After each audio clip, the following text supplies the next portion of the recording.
kamere ntikurwa na reka. ubwo ushatse kuvuga ko n'ubundi akibiri icyo bishatse gusoba no ntabwo kode nigeze ndyamana nawe nigeze ndyamana nawe nubwo byari buzanabeho icyo neme yerago nyine gisinde umutinganye yego sindi umutinganye uri umudamu tege igiso cy'abadamu ntabwo tugena ikintu rwose ntabwo tubishobora Claude utabyumva kararirimba yego niyizi icyambere nuko niyizi oya ntabwo wemera kuri umutinganye yavuze kuri mademoiselle yego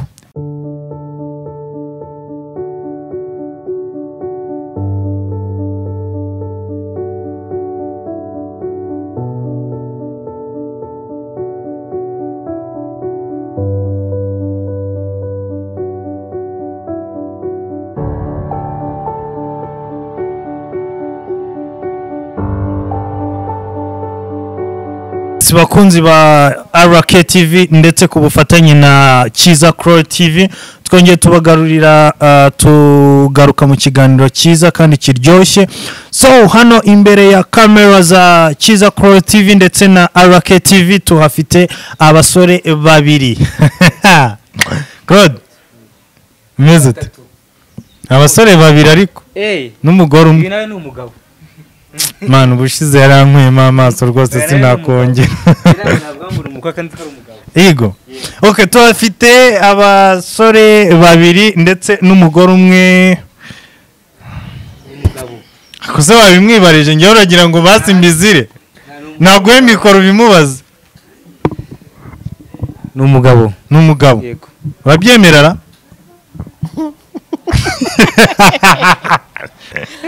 ashingiye kukiza shingiye ku by'igitsina cy'abagabo nkuvuga iki si byo ngiye ibyo no kuvuga iki shingiye kuri umugabo shingiye ku by'igitsina cy'abagabo mpamyeza kuri umugabo ntabwo rero nibeshye ntabwo Imana yakwibeshya irema umuntu imwibeshyeho tubanje kubasuhuza abakunzi abakurikiye Kiza Crow TV na Royal TV nukuri tubashimira ubwitange mukomeze kudugirira mukora subscribe comment share nukuri Imana mwijije komeze bamugisha umerere hose abari mu Rwanda abari mu Bubiligi mu Faransa Amerika kwisi hose mukomeze mugira amahoro y'Imana rero nukuri ndabakunda kandi Imana yo mwijije komeze bamugisha katubibwire n'abatumirwa dufite hano nkuko bisanzwe nitwa Clarisse andi mu transgender woman ndumva nta muntu utanzi Crow nubwo ushaka kunsobanura uko ntari ko ibyo birahagije ndakeka murakoze ngemba numiwe nanjye nitwa Emmanuel nkaba ndi umusore ushima Imana nkaba ndi kumwe n'umutranswoman hano Clarisse Emma oui uri proud nyine tu kumva wicaye kwa ko gatebe uri comfortable kuri njye mara ndi tayari uri tayari nese Clarisse uramubona ute ndabona akeye nyine nk'umusore ushima Imana nako umukobwa nese kuko uri kunyuranya amagambo Claude aragira ati ni umugabo nawe uti ni umusore cyangwa umukobwa nyine dusobanura impamvu muri kumushidikanyaho kunumva mu mushidikanyaho mwese ni ikihe kibazo gihari impamvu nyine urumva ibintu birimo gushidikanya urumva nawe urabyumva ariko bitewe nk'uko Imana yamuremye ni umugabo ariko bitewe n'imyifatire ye ni umukobwa nk'uko abyumva mu bitekerezo bye ntabwo twamutera ibuye njye niyo mpamvu uvuze ngo ni umugabo nkongera nkavuga ko ari umugore kuko arimo babiri mpera Claude mikoro mubaze ikibazo Claude yego ese wowe uramutera ibuye ntabwo ndimutera ariko ngewe nk'umuntu amenya ukuri umuntu uzi mbese apara ngiba ibase uyita indobo oya kuvuga ibintu mazina yabyo ntabwo rero nakwibeshya reka dusobanurire abakunzi ba RK TV cyangwa se Royal Kings TV tugaruke ku bufatanye na Kiza Crow TV na ama channels abiri cyangwa se ama TV abiri abagezaho ibiganiro byiza kandi biryoshye by'ubwenge so igihe kinini mwamaze mudusaba ngo ni muze Claude ndetse na Clarisse ndetse na Emmanuel ari batatu tubafite muri frame neza cyane kandi murabona ko bamwe barabyemera bati turi abasore bashima Imana undi ati nanjye ndi umugore ushima Imana cyane twanamubonye ku mpeta ze uyu munsi none aratubwira byinshi birenze sibyo se Clarisse ati ndi ready cyangwa se nditeguye ndi tayari kuba nababwira buri kimwe cyose muri bumbaze kubirebana nanjye. So Claude, yego turabona ufite kantike, ni igitabo cy'indirimbo. Numvaga twatangira mu ndirimbo twiragiza Imana tunasenga, munasenga. Yego kuko itanga amahoro ni Claude uri mu mavuta. Yego muri iyi minsi uratwitse. Tugomba kumenya Imana, twaririmbira, twayikorera, twavuga ubutumwa mu bibaya, mu misozi, ahantu hose. Mbere yuko dutangira dusenga, ariko ntacyo, reka dusenge nk'uko bivuga. Yobora ino interview, yobore pe, reka dusenge, tunaririmba iyo ndirimbo ushaka ko turirimba, ariko tugerageze wenda tuyiceho gatoya kugira ngo tubashe gukomeza n'izindi gahunda. Tuyobore. Murakoze cyane. Tugiye kurimba indirimbo 150 no gushimisha. Iravuga ngo nishimiye ko Yesu data wa twese yandikishije iby'urukundo rwe mu byiza Imana yavuze byose, nta kiruti cy'uko Yesu ankunda. Nishimiye ko Yesu ankunda, arankunda. Nishimiye ko Yesu ankunda nubwo nakwiriye, kandi yinyobye nkamushavuza, ntareka kunkunda nakwiriye, kandi nsubizwa Yesu ari cyane n'ukwibuka urukundo rwe. Nishimiye ko Yesu ankunda, arankunda. Oh, nishimiye ko Yesu ankunda, arankunda. Iriye. Amena. Yesu ngo aradukunda Emmanuel. Ese nawe wabuze ko Yesu agukunda? Aha, byimazeyo. Mwabyumvise n'ukuri ngo twishimiye ko Yesu adukunda, yaducunguje amaraso ye, urukundo rwiwe ntago bisanzwe kubona umuntu mu isi wakwitangira abantu. Kari wakwitangira abantu bose wewe? Nta numwe. Ntabwo bishobora. Ntabwo bibaho. Murumva Yesu ni umugabo rero. Yesu ni intwari, yitangiye abantu, yitangira abana, yitangira ababyeyi, yitangira abagabo, no gushimwa.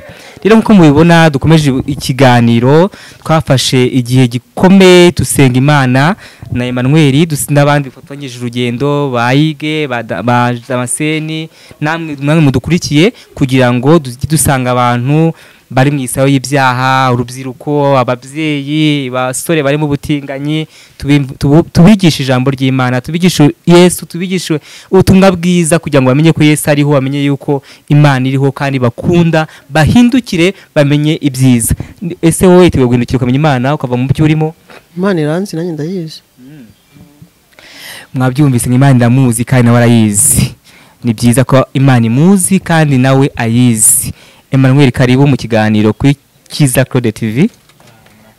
Karisa nawe karibu, ariko ngiye nkunda kukwita Eric kuko niyo ababyeyi bakwise unyihanganire. Ese wari uhari? Karibu kwidandite yawe. Mu mikro mwakira. Urakoze kunyakira, ariko nunsobanure cyo nisobanure ndumufiteho ubusobanuro bwinshi kandi nge bwifitiye. Cyo wampamagariye? Nuransobanura ute?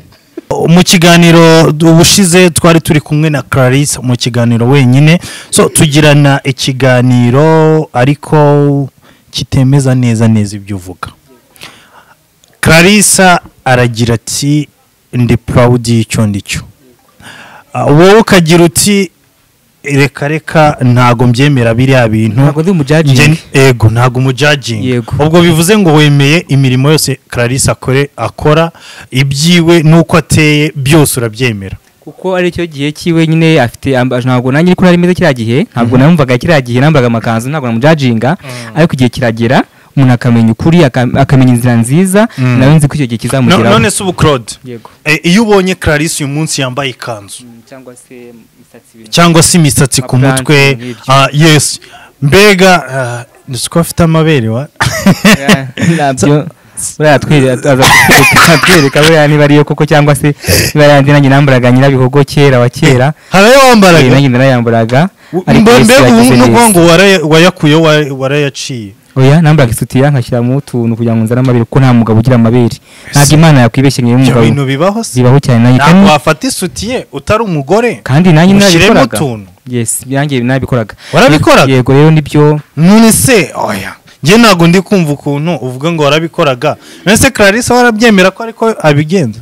Dusobanurira afite amabere nyamabere ya karemano cyangwa se ukundi kuntu abigenza simbizi. Clarisse tubwire ubu nawe washyizemo utuntu tw'imyenda. Ndabizi Clarisse, ndabizi najya abeshya. ndi umutransgender woman Najya abeshya. Nawe ndavugisha ukuri. ntabwo niyitirira kuba jyewe ndi jyewe nk'uko ngomba kuba jyewe ntabwo rero Claude niba ngo ari Claude y'Inyabihogo yari Claude nka Claude Yafataga nanjye ni jyewe nka Clarisse Nese rero tubwire. kugira ngo yafataga ntabwo yajya gufata ngo amamagara Tubwire nyine ibanga ryowe ukoresha. bisobanuye nuko hari ibintu byinshi kuri jye byahindutse ko imiterere yawe Ufite amabere. yego Ayo ngayo nayawe. yego Claude. Aragira ati nyine mwihangare nyimuseka ariko birababaje kubona nyine umuntu avuga ngo ufite amabere Imana itari yamuhaye nta nishinge yiteye cyangwa se iki ariko ntabwo Imana yibeshya ngo umugabo imuha amabere kandi ari umugabo Imana ari injiji Imana ni umukozi w'umuhanga Imana iduha ibidukwiriye kandi none se ugushaka ko ibi byose nyine ni ubuyobe bwa Satani arabeshya ntabwo ari amabere ntabwo ari nta amabere afite twazina Emmanuel icyo avuga reka twumve na Emma icyo bivuga. Emma ndakubona ni Atari witonze rwose ebana wicecekeye muri iyi minsi hari ahantu mperutse kukubona rwose mbona umeze nk'umusore ushima Imana uri kuvuga ijambo ry'Imana ukuntu mbona wigisha abantu. Ese Emma tubwize ukuri koko ubu we ntago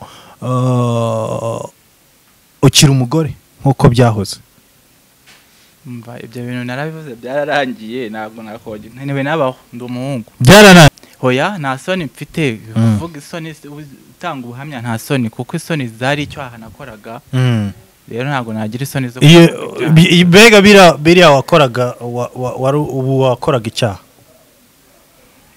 mbere ya byose ko maze reka mbanze nisomera ijambo ry'Imana nuko bamfate Bibiliya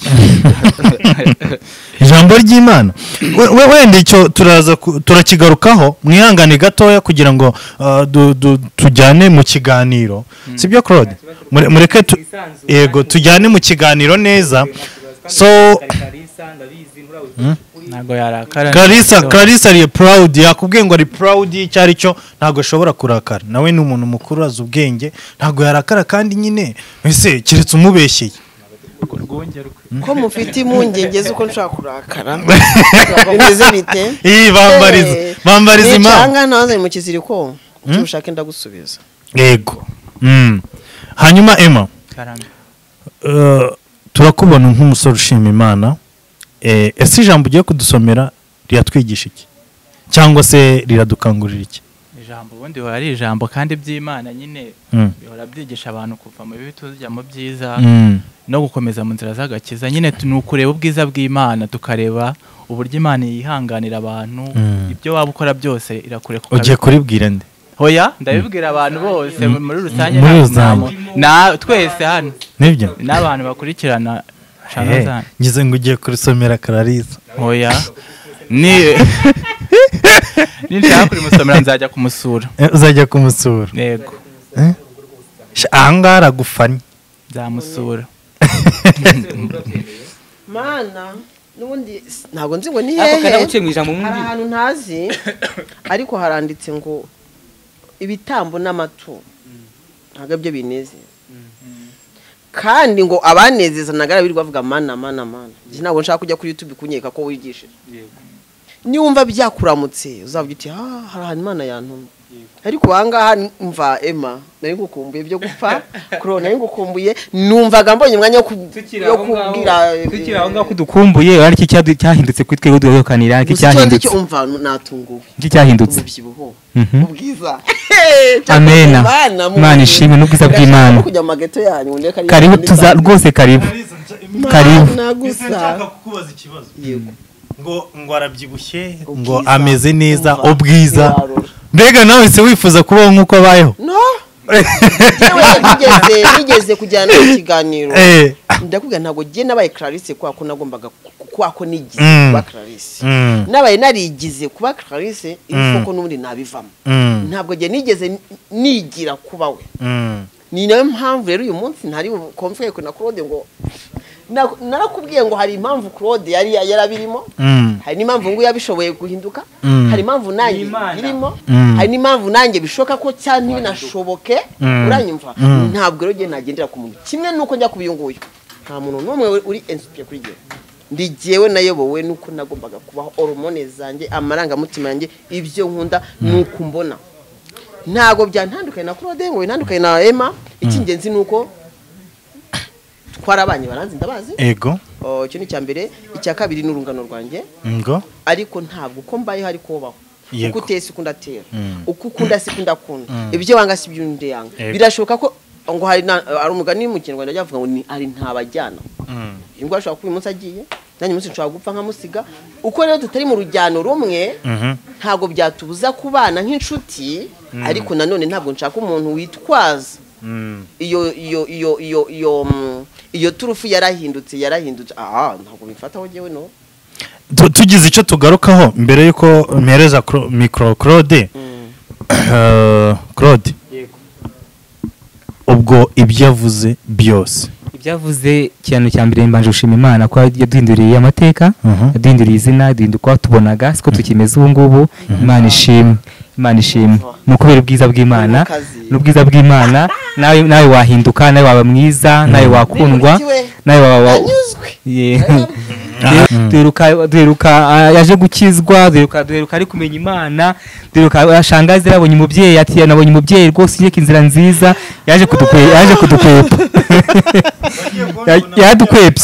yakwepye ni hande bango handi ngo muri mu murongo gumamo neza nuvamo undi arahita yinjiramo so rero nashaka kubaza ko hadukwepye Clary wadukwepye duranguza kuvuga ugiye kumenya Imana duheruka ugiye ugati ngiye kumva hanze ngo barabeshya ntabwo bakijijwe barabeshya no kubeshya ariko shimira kubonye ko hari icyahindutse nibuza ubashe kukibona n'ukuri Imana igumugisha uko yarutuzi nuko kwari mitandukanyirizo nibyo rwose Imana iri cyakoze kucyo tuba ducitse tukira aho ngaho ntajya kuri yagenze gute ariko naje gusanga atari umuhamagaro gato tubanze dusobanurira abantu aba bantu mureba hano uyu mubona nka Claude yahoze ari umutinganyi ndetse n'uriyaho hirya mureba Emma nawe yahoze ari umutinganyi ariko uyu munsi barimo baravuga bati ibyo twakoraga byose n'ubuyobe ndetse nta na kimwe icyashimishaga Imana ndetse n'abantu bwabo byarabashenguraga imitima iyo babibonaga so ariko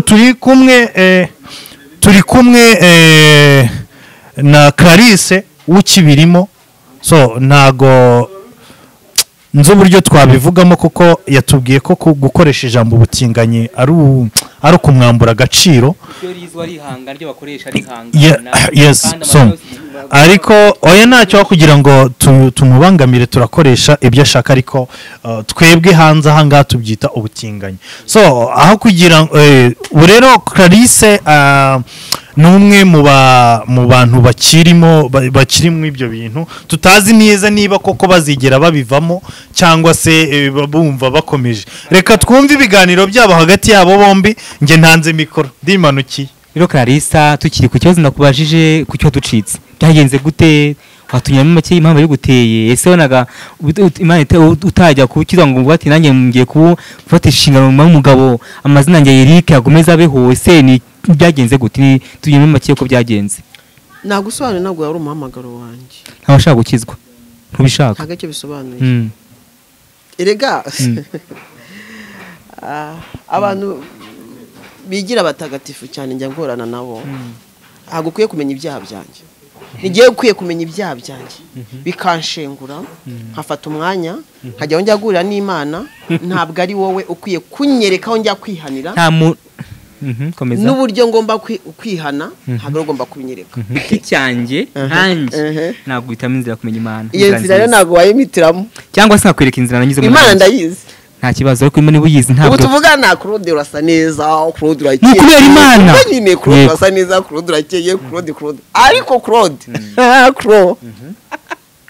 kuro ntabwo ndi kukumenyera kuro mbabarira basi mbabarira ukubera imana ni ukubera imana ntago jewe isuzuguro rwanjye wa undi wambaga amakanzu jewe wa undi nyaga amakanzu z'induru ni ukubera imana yego reka nkubaze bo genge sitezanye sindambara iyo kanzu urabizi yego ako nazambaraga nyine urabizi winja mwisha je sindambara ikanzu urabizi wenda njyange masitire nayo nyine afite ukundi kunateye sibyo uya ngo sitire nayo yego nyine byo ngafite amasitire atandukanye ariko se ndashaka kubaza kora buriya byo usanga imana ifite umujinya ikanzu icyana koraga cyane kuko ndi umugabo hari abandi bagabo bitemewe ko ndi umugabo nkigira icyo ntari cyo abanze mbanze mvuge ko abantu bari kureba RKTV Claude Kiza Claude Kiza ngo umugore yarabyaye je sais pas simbizi ntabwo nshaka no kubimenya nabyumva kuko niyo yagize amahirwe kugarwa mu muryango we jewe ndigiye kuva nkiri muto kugeza ya magingo niba hari ahantu mbeshya Claude unyomoze ntawe nigeze ntereta w'umugore ntawe nigeze njya muri relationship w'umugore ni gute ujya guhuza ubuzima bwawe n'ubwanjye Claude uri umugabo w'umugore nyine ibyo birakurora nanjye ndi umugore w'abagabo ibyo birandeba ni hormone zanjye nawe witiriye hormone zanjye atari zawe none kandi ntago niyumvisha buryo cyumbwira ngo hari kosa ryabaye sinigeze mitamo kare nta kosa wakoze sinigeze mitamo jewe nta kosa niyo wakoze mpamvu rero kugeza amanyonda cyari proud y'uwo ngomba kuba we ibyo ni ibintu byaturukaga kuri jewe kuko niyumva ntago niyumvishaga ko Claude ushobora kuva mu buzima ukajya mu bundi na naye magingo singurishe sindabyumva kumbwira ngo warabyibushye wazanye ubwanwa kamere ntikurwa na reka ubwo ushatse kuvuga ko n'ubundi akibiri icyo bishatse gusoba no ntabwo Claude nigeze ndyamana nawe nigeze ndyamana nawe nubwo byari buzanabeho icyo nemera cyo ntashidikanya hari impamvu wabarabivuyemo hari n'impamvu wawarubirimo ariko ntabwo niyumvishaga ko niba ari giye kuko nka Clarisse ngiye kubwira umuntu ngo giwe ndetse gukunda umugabo kimwe nuko niyo yamagiye utabinyumvisha ngo numve ko bishoboye nawe rero niba warazanye ubwanwa ukazana iki ntabwo bisobanura ko byiwinga bikunda niba ariyo kamere yawe koko niba ariyo miterere yawe koko niba ari ko uhagaze koko byakuvuyemo gusa nanone hari angle eshatu birashoboka ko harabigiyemo bavuga ngo by'ubutinge sinarabizi kwa warabigiyemo kubera ko uza no kubivamo kubera ko ariko ntago uzakumvika Clarisse wamenye ubwenge nshaka kureba aho umugabo nyara wamenye ubwenge nshaka kureba diki y'umugabo wamenye ubwenge nshaka kuryamana n'ababyara banje mu bwani na bwanjye wageje imyaka 30 na ntarandikira n'umukobwa irete ntarabona nakisi y'umukobwa umbwire ngo simbyumva narwo ndagira ngo mari mu ngenjyano kuri TV yawe niba kafata umuntu ngo bumve ko ni ijuru ryaguye iryo juru riza kuguha iteka aratuzi bihagije agomba kurigushiriza rimwe rikavaho urumva ariko hari impamvu y'ubuzima bwawe Imana izi hari impamvu y'ubuzima bwanjye Imana izi urumva udukurikiye wese ajya judging abanje kuvuga ati birashoboka ko ubuzima umunsi burahinduka bitewe n'impamvu yabo ariko gusamba mari mu ngenge ndi Clarisse uri proud yo kuba Clarisse bwahinduka butahinduka nago iryo sezerano ndifite kutuganiriza turashimira abafana cyangwa se abakurikira RKTV ndetse na Kiza Claude TV kubwo kuba babanye natwe iminota ingana gutya cyangwa se ikiganiro bagakurikirana ikiganiro cy'iminota ingana gutya turabashimiye kubw'ubufatanye bwanyu twari turi kumwe na Clarisse ndetse na Claude turi kumwe na Emma cyangwa se Emmanuel so turabashimira ko mwabanye natwe muzagerageza gukurikira ikiganiro cy'ubutaha Claude turagushimiye ko wabanye natwe kandi shimira abafana bakuri bakoze cyane banje gushimira abantu tuzange zinkora mutima rwose bariyizi ntavuze mu mazina yabo nukuri Imana ikomeze baho umugisha kandi akana akazi katoroshye mugomba gukora mugomba gusengera igihugu mugasengera isi mugasengera ibihe tugeze mugasengera abana banyu babyeyi urubyiruko rwose mugahaguruka tugafashanya tukubaka ejo hazaza ntabwo sinibaza ko wakubaka ejo hazaza wumva uwo mugabo kitwa kuri umukobwa singa ko wakubaka ejo hazaza wumva kuri umukobwa ukumva ngo uri umugabo ntabwo ejo hazaza hawe hafite nta terambere wishyira cyangwa ugeze ku mwana wawe cyangwa ababyeyi bakubyaye rero mukuri muhaguruke dusenge kuko n'icyo kintu nabaye kibana byose no gusenga kandi no kunshimira abantu bakomeje gukora subscribe bakora share n'abayikoze kandi abashimiye ni inkunga ikomeye cyane tunashimira Clarisse wakoze kubana natwe murakoze namwe yego tunashimira Emma wakoze kubana natwe namwe mwakoze kuntumira yego